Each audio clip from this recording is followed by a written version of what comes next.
Well, I think that's for the listener, that is something that you need to know is that you have more people in your corner there to support you. I think at times we think more about the people that are not in our corner than we Yeah, do. we give them way too much power. Correct. And I'm like, do you really want those crusty people that don't believe in your power in your corner?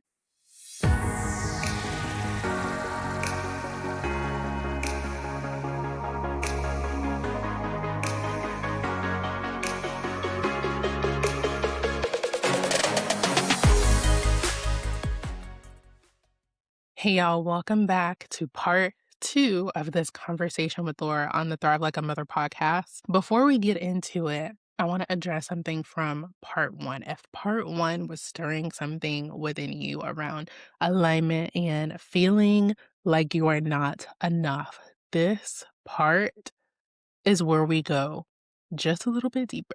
So, we're going to be talking about support, community, and what it actually looks like to be surrounded by people who not only see you, but they hold space for you and remind you of who you are when you forget. Because honestly, the truth is, a lot of us aren't as alone as we think we are. So, let's get into the episode. Okay. So let's talk about season conversations. Like Laura was just talking about, like in this season where she does have more time, she was my co-chef just by force. I didn't feel like it was a work. Like for her, she was stressed about it, but I was just like in her kitchen, just like, this needs basil and this needs oil and this needs a little bit like, so I was just having fun with it. Yeah. I didn't realize that I had an important part, which is so me coded, but yes, it was fun. Okay. Well, you all know about season conversations. Yes, Laura was and is my co-chef, and we want to chat with you about what's coming up next because she's gonna literally be by my side again. Let's talk about just like what it felt like stepping into that space with me. I mean, You mean on the day or before? maybe all of it. Like you saw all the behind the scenes, stressed out. Well, the first thing I was going to say is prior to the event, I felt impressed. You think Just make me cry. My talent is to make Ebony cry in every conversation we have. That's more than 2 minutes. So this is a record. I didn't make you cry the first 2 minutes. So, but I think I knew it was a goal of yours, and you talked to me about it in November of last year when it was just an idea, and you had started doing the menu. And the first thing is like we went to Snooze. Shout out to Snooze. And we were having a meal, and it was just normal. First off, we talked for 4 hours. I don't think anybody's surprised. And I think when you speak 11 languages, you have options. You know what I mean? But we sat down and you were just like, hey, this is what I'm thinking for the menu. And you didn't ask me for any feedback, but you were just showing me just what you were ideating. And I'm a person that I have this thing where I see color and numbers and I can feel taste and flavor before cooking. And I looked at some of your stuff and I was like, this is great. This is what I would do to enhance it. And there were a couple of things that maybe were a little out of the box from what you were thinking. And so that's how it started. It just started like a seasoned conversation. Seasoned conversation started like a seasoned conversation between friends. And then we ended up like ideating the entire menu that day because what we came up with that day, aside from the chicken thighs. Chicken thighs. Don't sleep on those, and they're cheaper. But what we talked about is what we ended up serving, and it all came from that conversation. And then you invited me to your house to do the cooking thing and the test kitchen. Took the whole menu. And the first thing was that you showed me your plan, and y'all, she had like a whole sheet, time stamped. And I'm organized, but I'm also like the person that innovates and thinks outside of the box and takes risks. I would say you're more conservative in the risks you take. I'm more like blow everything up and see what you can rescue. Oh my God. You know what I mean? Yes. You would be like Jesus creating men, like the first draft, and then I'm like Jesus creating women, like that draft sucked. So I'm keeping the ribs. Let's start over. I'm keeping the ribs. That's pretty much all we can keep from this.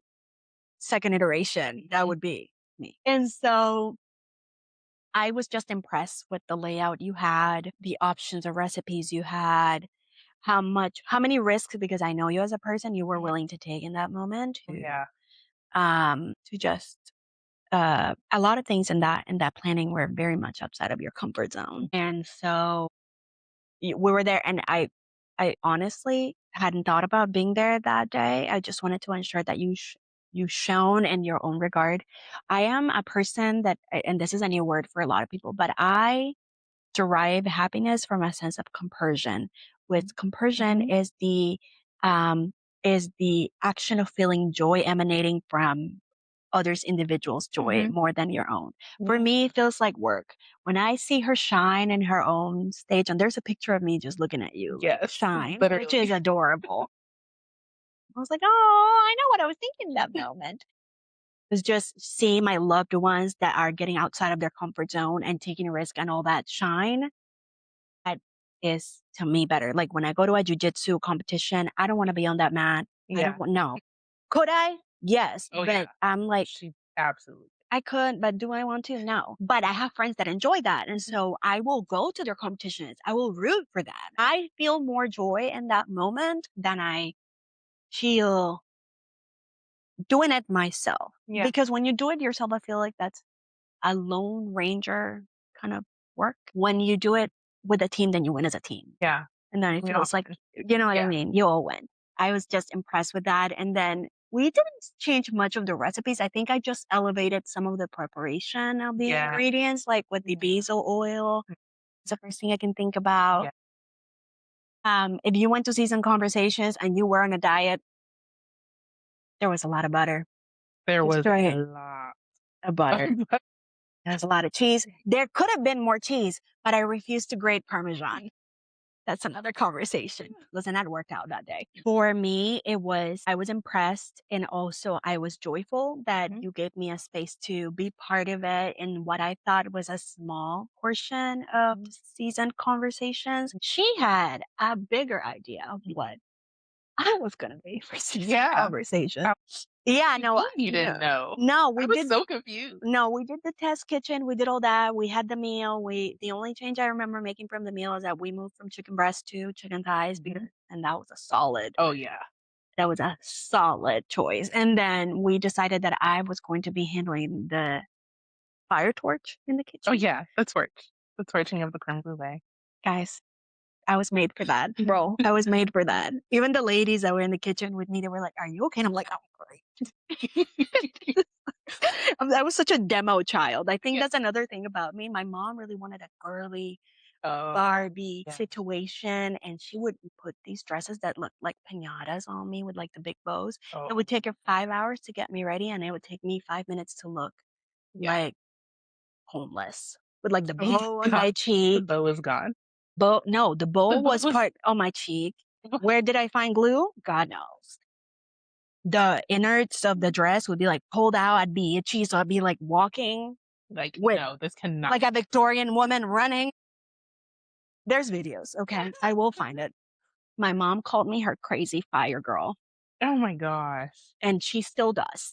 And that's also why I love demo babies. That's what I call my babies that are like rowdy and obnoxious at church.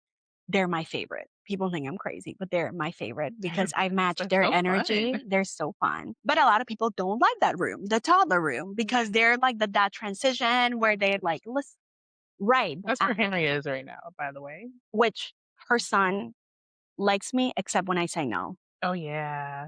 I think I'm one of the few I think people. all my kids, they don't, No, especially Jade. Jade, Jade. when I say no to Jade, I don't know what it is, but I silence the room when I say no. She'll be walking straight in. I was like, I meant that with love. And she's like, okay. But I did teach her to cook. And that's another thing that I really enjoyed about season conversations was that I got to, Ebony's children were there, and I got to include them in the maceration process of the spices and on them seeing the chemistry and the change of the stuff. So it was really special. And I loved seeing their little personalities come out. Like Olivia was a little bit more like, careful. And then she built up to it. And then Jade was like, it was amazing. I was like, oh, So funny. I love them so much. And then Olivia was like trying to go slow on the sauce. And then Jade was like, and I was like, okay, we're not going to burn ourselves with this milk today. Oh, So, all in all, it was a great experience to do it beforehand. And then on the day, can I talk about the hiccup? oh, yeah. Oh, God. I'm just gonna say that. It was God. 'Cause, yeah, everything that happened before me opening the events, yeah. Do you want to? No, you just take it away. Take it away. So we were cooking, we were in the kitchen. I had to, started taking layers off because if you're going through a hot flash and you're in a hot kitchen, mama, we're not doing this. I'm Colombian, but I'm not that Colombian. Yeah. You know what I mean? Yeah, Like mm-mm. the equator is not the place for me. And so we're cooking and all that. And it was time to get ready like 30 minutes before the event. Yeah. And we go outside to get our bags. And I'm like grabbing my stuff and you're like freaking out. Yeah. And I'm like, what is happening?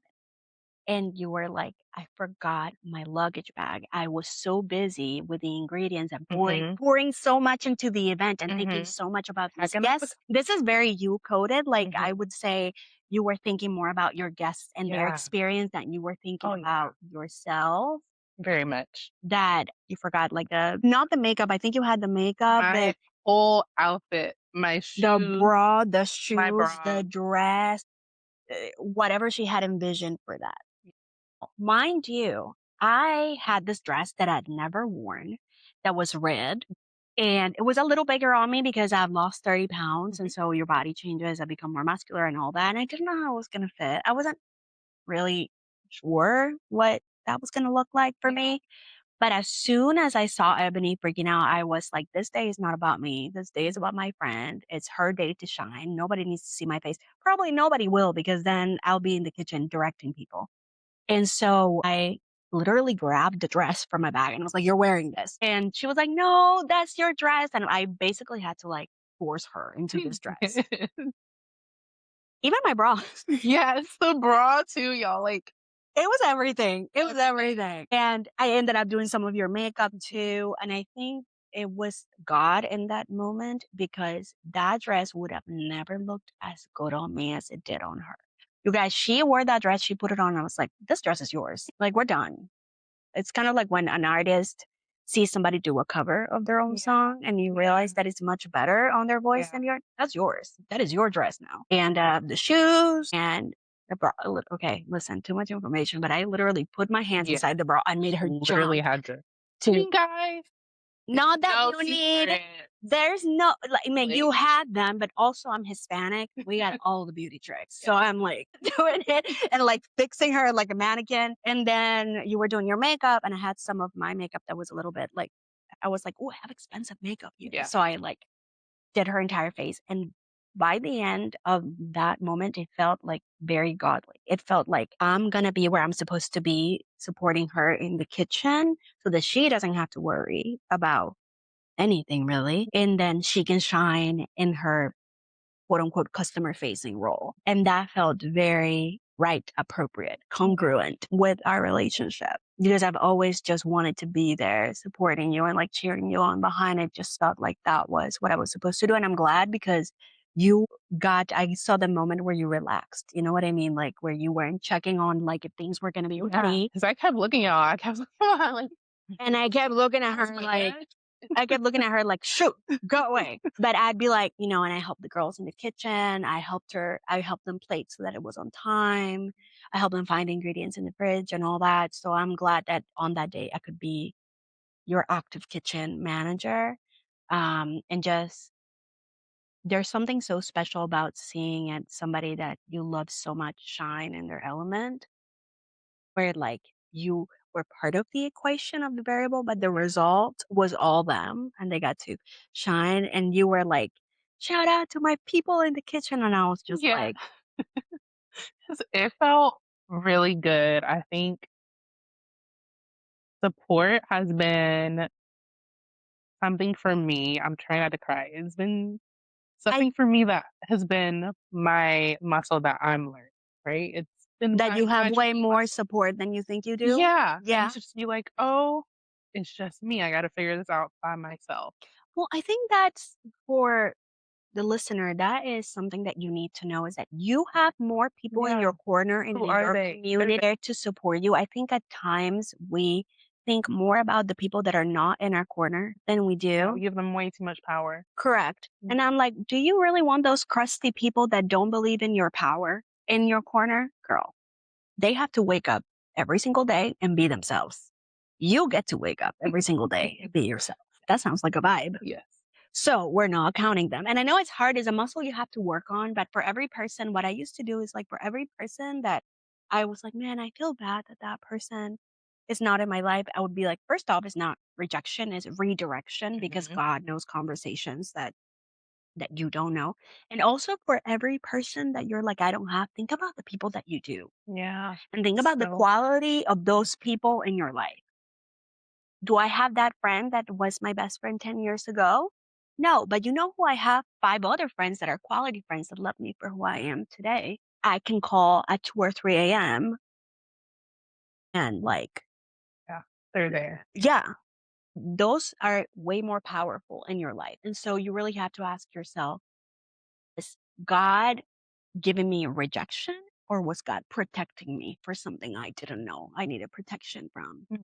You know what I mean? Like when Yeah. things don't work out, a relationship don't work out, and then hindsight is 2020 when you see who they become.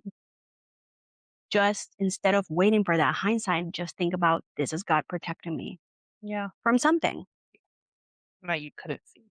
Yeah. Well, y'all, we're no gatekeepers around here.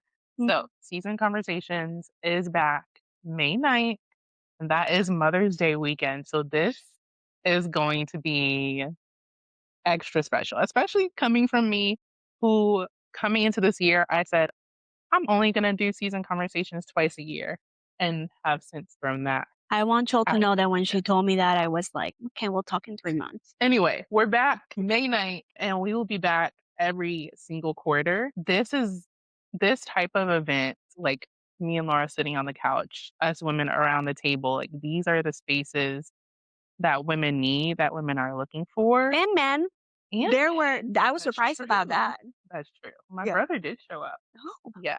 yeah. Yes. These are just spaces that we need as humans. And so creating this community has meant something special for me, and I'm Mhm. excited to just keep it going.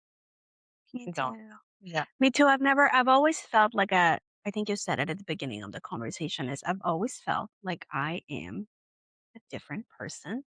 And I grew up in an environment where being different didn't necessarily mean good. Mm. And so I got used to loving myself for being different and not counting on community actively. And it's been seasoned conversations and things happening in my life around this time that has made me realize that maybe my brand of different is an injection that's needed because I think many women and men ask for permission to be authentic and be confident. But happiness is a choice, Yeah. just like authenticity is a choice. And you get to choose that every day. If I can inspire other people to do so, to be a dancer and to be a martial artist and to be sociable when you want to, but also to cancel plans because you Yeah. just want a mask on a Friday night, Yes. let's do that Yeah.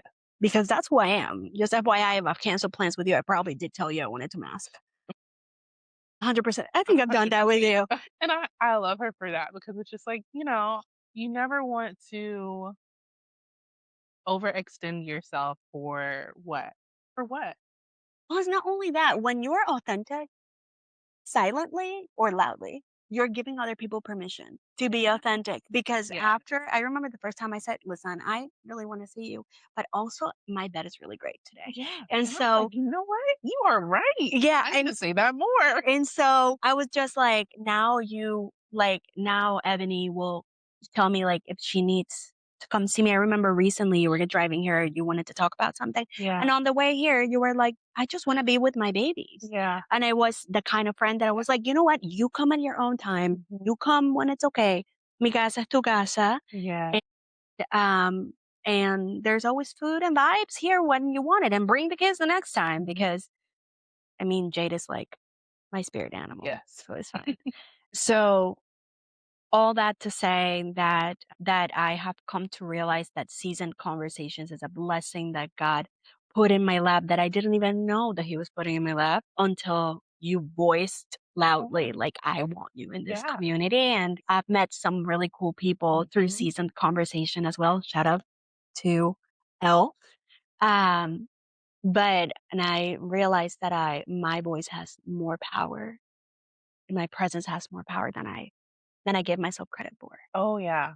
Definitely. So, I didn't realize that a lot of people were making decisions based on things that I would say. Okay, Yeah, your authenticity, like I have a thing, I'm sorry in advance for who's hearing this, but I have friends that have told me, "I sometimes don't know whether to invite you to things because" specifically weddings. I had some oh friends getting married. oh, I have a rule. If you're gonna make me dress up, there better be good food, oh, yeah. obviously, Mm, and I need to believe this relationship is gonna last because I'm not buying a mhm, present for a failing relationship. I'm a single mother. My budget matters, and so mhm. I'm not doing that. So I have friends that, like, have literally postponed their weddings Yeah, because I said no to coming to their wedding, and they knew why. because you can see what they And I have a 100% success rate where can. all my friends that have said no, they're divorced now. I don't take pride in that, okay? But, like, I'm the kind of person that I'm so protective of the people I love. I have a friend who was going through an abusive situation, and Mm, I scared that man so much he moved out of state. I don't play that game. You mess with somebody I love, I mess with you back. And I don't stop until I feel satisfied. And I think you know this from personal experience, but I have friends that are like, I'm scared of inviting you to things and things because you are gonna be you. yeah, I love that my authenticity scares people. 'Cause I know that other people would like, no, like, don't wanna rock the status yeah. quo, but sometimes the status It quo is needs meant to to be be rocked. yes, it really Um, does. and, yeah, always kind of be myself. And whenever I have not being myself, that's when my depression gets bad because I have Mhm, two different diagnoses of depression, major mhm, depressive disorder and mhm, PMDD. And now I'm going through perimenopause. Again, another episode for another time, but I'm willing to talk about all these things. And then I struggled with chronic anxiety and I took tests that told me it was just a chemical imbalance, but it gets exponentially worse when I am not myself. mm, And so I'm mhm, like, why am I putting myself in a discomfort box for yeah, other people when I don't have to live with you people? yeah, I can see you today and choose to never see you again mhm, and block you from my life. I still have to live with me. Why are we doing this? yeah, You know what I mean? I hate it. So I don't. So I don't.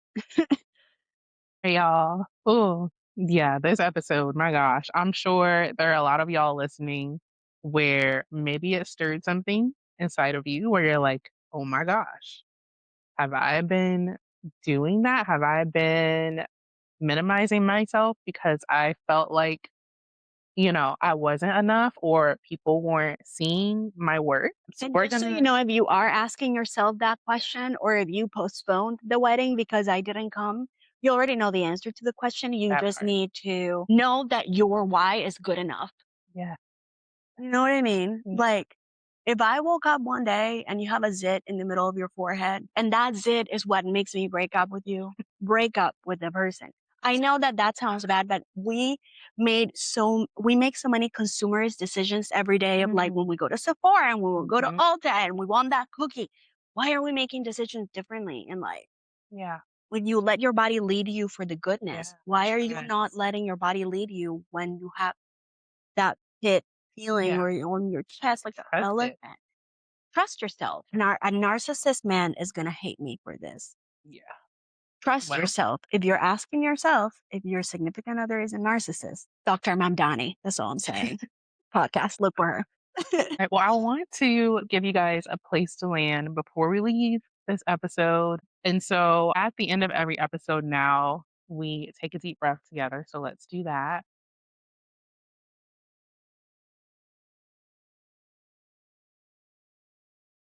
And then remember this question I ask you, you don't have to do anything with it immediately, but it gives you some point where you can get some self awareness, right? Mm, So I want you to ask yourself in any situation you're in where you feel like you're struggling to understand your worth, ask yourself, is this really about my worth or is this about my alignment?